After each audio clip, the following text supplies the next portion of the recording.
प्यारे प्रदेशवासियों, नमस्कार। प्रदेश में कोरोना के मामलों में लगातार बढ़ोतरी हम सबके लिए चिंता का विषय है और इस वजह से हमको हिमाचल प्रदेश में अनेक कड़े कदम भी उठाने पड़े हैं। मैं इस बात से सहमत हूँ। बहुत सारे लोगों को असुविधा हुई होगी, लेकिन अब हमारे पास विवश होकर के इसके सिवाय कोई रास्ता नहीं है कि हम कोरोना को रोकने के लिए जो नियम बनाए गए हैं, जो निर्णय लिए गए हैं, उनको हम सख्ती से लागू करें। मैं आप सबका आभार व्यक्त करता हूं। आप लोगों ने बहुत बड़ा सहयोग दिया कोरोना को हिमाचल प्रदेश में रोकने के लिए शुरू के दौर में, लेकिन जब से हमारा अनलॉक का फेज शुरू हुआ है, हम धीरे धीरे सारी चीज़ों को जितना गंभीरता से पहले लेते थे, उस गंभीरता से हमने उन बातों को लेना छोड़ दिया और उसका परिणाम हमारे सामने आप देख रहे हैं। एक वक्त हिमाचल प्रदेश पूरे देश में कोरोना के मैनेजमेंट को लेकर के सबसे बेहतर प्रदेशों में था और आज हमको इस बात को लेकर के बहुत दुख भी है और स्वाभाविक रूप से आप सबको भी होगा कि आज की परिस्थितियों में हिमाचल प्रदेश उन प्रदेशों में शामिल हो गया जहां कोरोना की स्थिति बहुत ज़्यादा चिंताजनक है। स्वाभाविक है, जब इस प्रकार की परिस्थिति होती है तो सरकार के खिलाफ कुछ लोग बात करेंगे। लोकतांत्रिक व्यवस्था है, मुझे उस पर कोई आपत्ति भी नहीं है, लेकिन इस वायरस से बचने के लिए जहां जहां पूरे विश्व में जब तक लोगों ने, जनमानस ने सहयोग नहीं दिया, जनता ने सहयोग नहीं दिया, तो हम सफल नहीं हुए हैं। इस दृष्टि से मेरा आप सबसे भी विनम्र निवेदन है कि हम अपनी भूमिका को सुनिश्चित करें कि हम ऐसे संकट के दौर में इस वायरस से बचने के लिए और इस वायरस से लोगों को बचाने के लिए किस प्रकार से सक्रिय होकर के काम कर सकते हैं। अभी हाल ही में आप लोगों ने देखा कि जो मामलों में बढ़ोतरी हुई है, उसकी सबसे बड़ी वजह ये सोशल गैदरिंग्स है, जिसमें शादियां, जिसमें हमारे सामाजिक जो आयोजन और उसमें धार्मिक आयोजन जिस प्रकार से हम किए जा रहे हैं और बिना सोशल डिस्टेंसिंग के, बिना मास्क के जो सावधानियां बताई गई हैं, उनका पालन किए बिना, और उसका ये परिणाम है।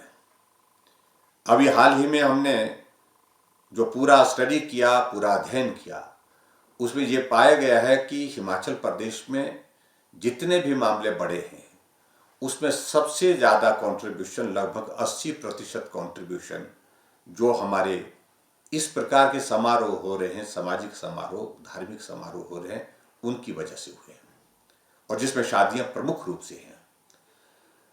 और ऐसी परिस्थिति में हम सब लोगों को ये सोचने पर विवश होना पड़ रहा है।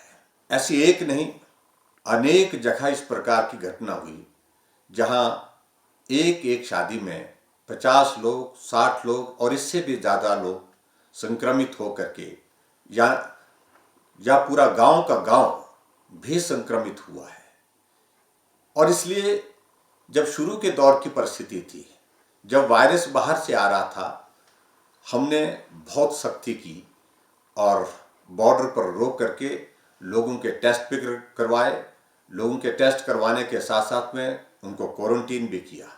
वो एक तरीका था, लेकिन जब आज वायरस अंदर आ गया है, वो गांव में है, घर में है, और ऐसी परिस्थिति में हमको जो भी निर्णय करना होगा, वो निर्णय जो अंदर हमारे इस प्रकार के जो कार्यक्रम हो रहे हैं, इस प्रकार की सारी चीज़ें हो रही हैं, जो सोशल गैदरिंग का मैं जिसका जिक्र कर रहा हूँ, उस पर अंकुश कैसे लगे, उसको हम कम कैसे कर सकें, उसमें हम किस प्रकार के सख्ती से कदम उठा सकें, इन बातों को लेकर के काम करने की आवश्यकता है। इसीलिए हमने कर्फ्यू को 9 बजे से सुबह 6 बजे तक एक निर्णय लिया। कर्फ्यू को लेकर के कई तरह के पक्ष और विपक्ष में तर्क आए हैं, मैंने अध्ययन किया, लेकिन मैं आपके बीच में स्पष्ट कहना चाहता हूँ कि आजकल सर्दी के इस मौसम में जब इस प्रकार के सार्वजनिक आयोजन हम कर रहे हैं, बाहर जाकर के सर्दी के मौसम हम कर नहीं सकते हैं, घर के अंदर कर रहे हैं, हॉल के अंदर कर रहे हैं, और हॉल और घर के अंदर ज़्यादा लोग इकट्ठा होकर के लंबे समय तक बैठते हैं, तो स्वाभाविक रूप से अगर एक भी संक्रमित व्यक्ति वहाँ पर मौजूद होगा तो वो कई लोगों को संक्रमित करने की क्षमता रखता है। इसलिए हमने ये निर्णय लिया कि सोशल गैदरिंग्स रात को थोड़ा कम हो, कर्फ्यू का उस पर असर होगा, उस दृष्टि से हमने एक निर्णय ये लिया था। दूसरा, रात को हमारी ट्रैवलिंग कम हो, गाड़ियों में आना जाना कम हो।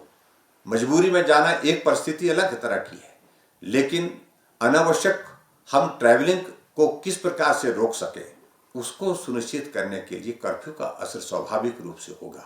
क्योंकि सर्दी के मौसम में चाहे आप बसों में जाएं, चाहे आप टैक्सी में जाएं, चाहे आप निजी गाड़ी में जाएं, जब शीशे बंद करके जाएंगे, सर्दी के मौसम में शीशे खोल नहीं सकते हैं रात को, ऐसी परिस्थिति में एक भी व्यक्ति गाड़ी के अंदर होगा, वो सबको संक्रमित करने की परिस्थिति में होगा।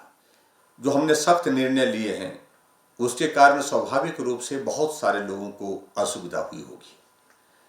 बहुत सारे लोगों ने हमसे फ़ोन पर बात की, मिल करके भी बात की कि बहुत दिक्कत हो रही है, हमने शादी के लिए लोगों को निमंत्रण दे दिया है, व्यवस्थाएं जोड़ दी हैं, और अब ऐसे में वो सारी चीज़ों को लेकर के वो चिंतित भी है। मैं मानता हूँ उनको कठिनाई हुई, लेकिन जीवन बहुत बहुमूल्य है। हमारे लिए महत्वपूर्ण इस वक्त यह है कि हम खुद भी सुरक्षित रहें और दूसरे की जिंदगी को भी खतरे में डालने का हम काम ना करें। यह अधिकार हमको नहीं है। उस दृष्टि से स्वाभाविक रूप से जो निर्णय लिए हैं, मेरा आप सबसे विनम्र निवेदन है कि हम उनका पालन करें, और कम से कम जो इस प्रकार के हमारे आयोजन हैं उसमें संख्या जो हमने निर्धारित की है उसी संख्या के अंदर जो है आप अपना कार्यक्रम करें।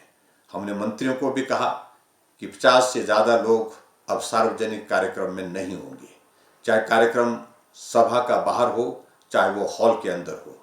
और ऐसे में हमने विधायकों को भी कहा है, हमने खुद भी स्वयं भी सारे प्रदेश के जो कार्यक्रम हमारे निर्धारित हुए थे उन सारे कार्यक्रमों को स्थगित कर दिया है, ताकि हमारी वजह से भी लोग जो भीड़ में आते हैं वो संक्रमित हो। ऐसी परिस्थिति को अवॉइड करने के लिए, उसको टालने के लिए हमने ये निर्णय लिया है। मुझे पूरा भरोसा है आप सारी चीज़ों को अच्छी तरह से समझते हैं। आप सबके सहयोग की अपेक्षा है, और मैं बहुत बड़े विश्वास के साथ कह सकता हूँ, संकट है और संकट छोटा नहीं बड़ा संकट है, इसमें आप सबके सहयोग की बहुत बड़ी आवश्यकता है। और जो भी हमने निर्णय लिए हैं सरकार की ओर से, उन निर्णयों को पालन करने में आप अपना सहयोग दें। हमारी प्राथमिकता है आप स्वस्थ रहें, आप सकुशल रहें, आपका परिवार और परिवार के साथ आपके साथी, दोस्त, मित्र, समाज सारा का सारा जो है इस वायरस की चपेट से बचा रहे, ये हमारी प्राथमिकता है। इसके लिए आप सबके सहयोग की अपेक्षा है। यही मुझे आप सबसे विनम्र निवेदन करना है। बहुत बहुत धन्यवाद। नमस्कार।